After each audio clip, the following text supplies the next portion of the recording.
Thanks so much for joining me here today on the Ripple Effect with Ray. It's such a pleasure to have you on. Tell me, John, how and why did you start EyeQue? Rachel, first, thank you for inviting me to your podcast. So, why did I start EyeQue? It's a long story, so it would take me at least 20 minutes to go through it at a detailed level. But I started it with a friend. Mm. Okay, I started it late in my career. I was already at that point about 61 years old. Okay, so startup entrepreneur, Silicon Valley at age 61. It's a little bit different. Mm. So my friend was a name was Tibor Lakse, and he started the largest online eyeglass company at the time called Zenni Optical. And this was when the internet was just really beginning to take off. E-commerce was beginning to really get hold. He had these glasses manufactured in China. He had a big factory to do that. The glasses would be shipped over in bulk to the US, and then they would be distributed from the US. Mm. He was able to sell glasses for $6.95 compared to people selling the same exact glasses for $100 or more. So this is what you call a disruptive technology. So Tibor and I were friends. We're both physics guys as well. He studied physics when he was younger as an undergraduate at Columbia. I studied physics. I got my PhD in physics a long time ago as well.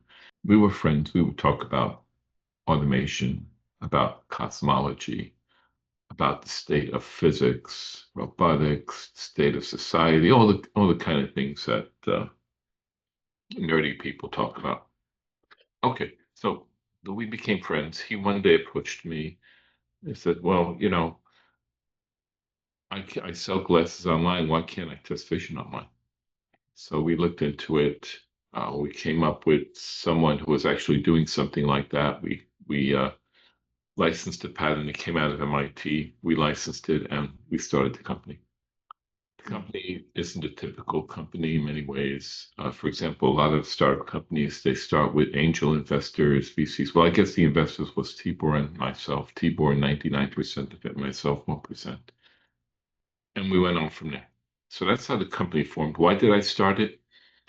Obviously I wear glasses, but it was really to technical curiosity to see where it go. I had no expectations of where this company would go, frankly. I really didn't. And I think that's a good way to go into things. You just do something, don't set high expectations necessarily, because that could be disappointing. Of course, you can't set too low an expectation because you don't accomplish anything. But there's a middle ground that you should strive for in starting up something like this. So that's kind of my story for that short term. Yeah. Oh, it's amazing. I think it's so inspiring to also hear that, 61 years old and you're like, I could retire in a few years, I but was retired already. Yeah, I mean, it was like, I was still doing some work, but, I was seriously pondering retirement at that point. And boy, I took a turn big against that. turn. Yeah, yeah, Yeah. Into startup entrepreneurial tech founder now. yeah, And yeah. It was quite a thing. And, I mean, maybe we get into this in the discussion on lessons learned, but you start something like this, there's a degree of naivety. And I never thought about all the details in this. So, for example, when you're measuring vision, you're getting into the medical space, right? mm, Refractive error is considered a medical condition. Well, it's a condition that everybody has, that people are born with. It's still considered a medical condition. And then you get into regulatory kind of issues that come up with that. So there are many nuances that have to be worked. And this is what we've built is extremely disruptive technology. So with any disruptive technology, you're going to disrupt. When you disrupt, what happens? The people disrupted don't necessarily like that, and they're going to come back and provide some frictions to you. And we experienced all those things over the years. So you were saying that like optometry specifically, Yeah, or yeah. It's a subtle thing. It's the company IQ didn't come out and say, "Oh, we're going to replace optometrists. You don't need to go to your eye doctor anymore." In fact, there were a couple of companies back at that time, which we're talking about 2015, that came out with a very bold, aggressive, direct-to-consumer type of marketing where they implied that you could eliminate the optometrist, and that's not true at all. In fact, that's not a good idea because if you have any serious vision issues, it needs to be treated. It needs to be carefully evaluated, and you don't do that through online methods. So you have to be, and IQ never did anything like that. And so we've managed to navigate through that. Doctors are they're good people. So yeah. they're trained to do the right thing. And in fact, the doctors are trained, they're in a way, and I don't mean this in a negative fashion, but they're technicians, right? They have to do things in a certain way, in a certain order. There's, for example, optometry boards set up that make sure that the doctors are practicing correctly. And that's all very good. I mean, you can't have a doctor say, let me try something new today. Let's see how this works. No, you don't do that as a doctor. You are in an environment where you do the right thing, Mm. which has been proven clinically over years of experience. So there's a natural inclination whenever you bring in a new technology that people are going to question how well does it work. All right. And so those are some of the barriers that you face as well. And this is, I believe, true for any medical device, almost any kind of technology. You're always going to have some degree of skepticism there, and it's deserved. You don't you ought to be evaluated. You ought to be uh, uh, challenged to make sure that your stuff does work properly, and that's what separates success from failure is people who can work through that is what constitutes success. Absolutely. Absolutely. I think, as you just mentioned, the technology is becoming more and more advanced. And it's Oh, almost like telling people to now, like, think a different way, right? It used to be that you had to go into an office space in order to get some sort of diagnosis, right? And then yeah. now you're telling people, like, no, you can do it out of the comfort of your own home. You can do a lot from your home. You can do a lot on your own. And, Yeah. and that's going to increase. We're about to enter a new technological period. In the next couple of years, things are going to change. I believe things are going to change dramatically in our society because of AI. Already, ChatGPT has become a lot of persons' best friend. Whenever they have a question, they'll go to ChatGPT and they'll get, most of the time, I think, a pretty darn good answer. Yeah. This is very different. And there's another thing going on now, which is there's a great improvement in robotics. Mhm. There's a great improvement due to AI in part to software design. So the rate of innovation is going to accelerate. And that's going to put all sorts of interesting dynamics into place with respect to regulation, with respect to market rollout, with respect to patient safety and other things. So we're about to enter a Wild West period in the medical field as well as other fields. Yeah. So technology is great, but technology does come with a price that you have to manage it correctly and roll it out correctly.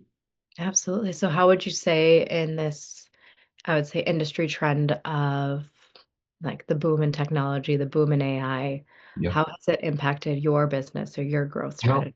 already it's impacting my business. We're developing software a lot faster than before. I'm able to do it with fewer people, and the quality of the software is better.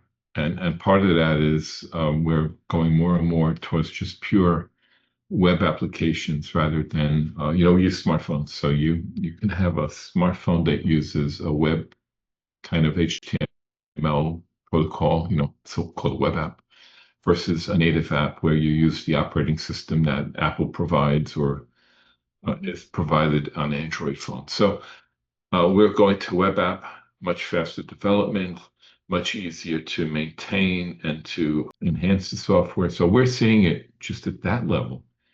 And then the other thing that's going to happen is that it's going to be easier to integrate. So IQ is a part of my business is we're an integrator.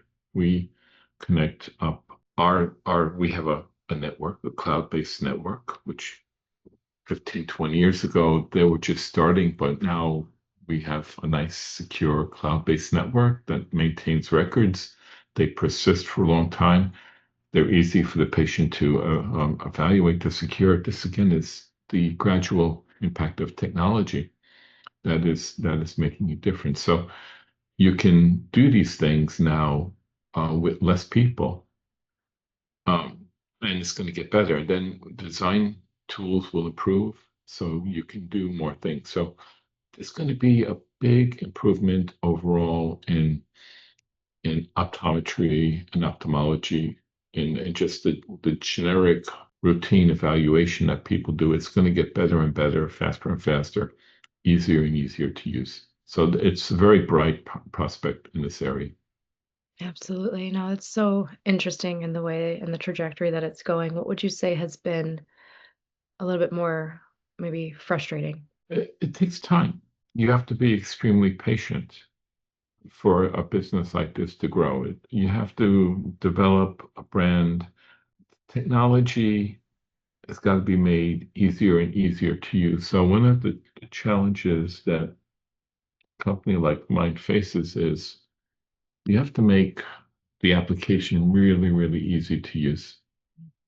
Really, really easy to use. If you want it to be for general use, it's got to be easy. And that's a challenge. That's a Mm, challenge. And getting it right involves many iterations. So that takes a lot of work.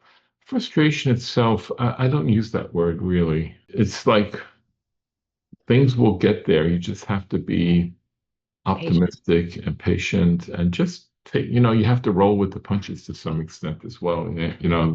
Someone does something that's negative. I don't necessarily go back and say, I'm going to get even or anything. I just kind of work through it and go from there. And that's the whole spirit of the company. One thing with the company itself is I think ethics are very important. And, I really stress in myself and in the company, all the people we work with, that we want to make sure we're honest about things. We don't try to pull wool over people's eye, make a quick sale or anything like that. So we're in it for the long term, and that's an attitude that I try to get out there to everybody working with IQ. Yeah, you seem like a very calm and collected boss. At times, yeah, I mean, at times I've learned many lessons. I've been doing managing technology for 50 years. So I've gone and tried all sorts of different things. There's lots of lessons learned in managing. I've made many, many mistakes over Mm, the years. So, one of the benefits of doing something for a long time is you keep getting better at it, yeah. right? And that's what happens. This is my Wi-Fi. I'll tell this. So, yeah. So, this is an important aspect of things. Just kind of, yeah, roll with it. Try to help people. So the other thing is, with this technology, one reason why do I continue to do this? Okay, it's not that I'm trying to do it for the money. That's absolutely ridiculous. There's so much easier ways to make money. I see this as I'm trying personally to pay back the world. Okay. I've had so many people help me along the way. And you don't necessarily appreciate that until many years have passed since they've helped you. But you begin to realize over time, wait a second, yeah, I'm a good guy, but I didn't get here just on how great I am. No way. It's a lot of people helped me through some difficult periods. And that's very important to appreciate that. And so I want, this technology can be used around the world. So I want to get it out so people refine this technology, which is basically measuring vision from your home. That's our main theme in the company. I want to get this out to places where people don't have doctors. You go to places in Africa, lots of areas in India, even China. There's little villages. They have minimal medical care. Even in the United States, there's tremendous swaths of land where the nearest optometrist is 50 miles away. Okay, Wow. so if you can do some basic tasks from the home and have it monitored by a doctor through telemedicine, that's a big win for everybody. So that's the kind of the thing that I want to make sure we can continue to work on. That's amazing. So is that kind of the main goal in the next couple Yeah, years? So, yeah, that's the main goal of the company. We have two lines of business, you might say, broadly speaking, is one is a direct-to-consumer business where we offer, here's a little example of it. This is a little device mhm. that attaches to your smartphone, and you have an app, you look through it, you make some measurements, and it gives you what your glasses should be.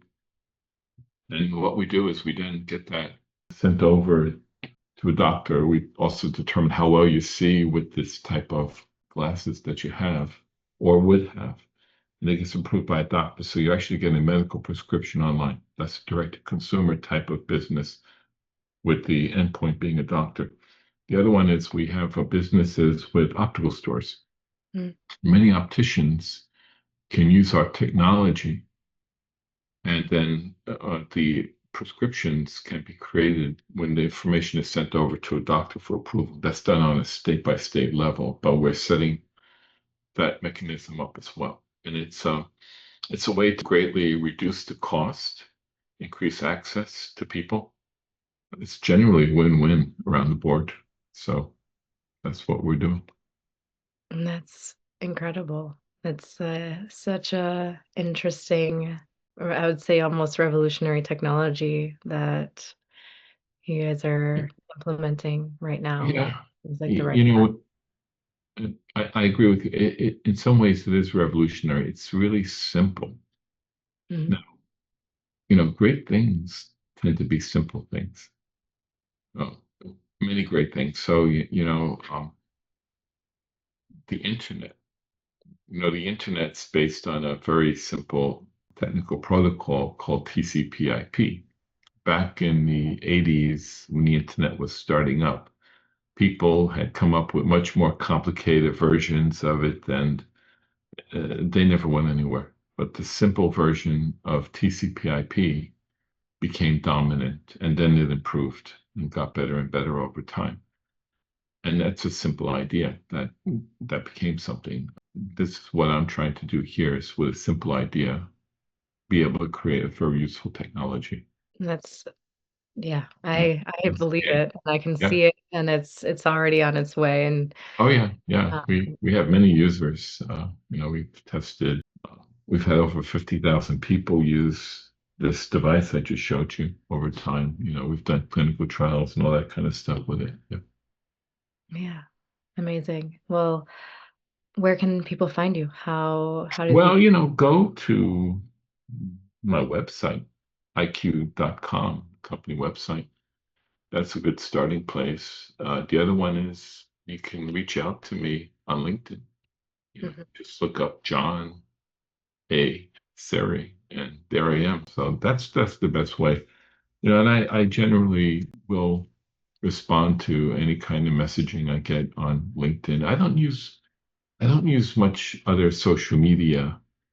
No, I'm not like using Facebook or WhatsApp or you know Tinder or whatever. I just don't use that stuff.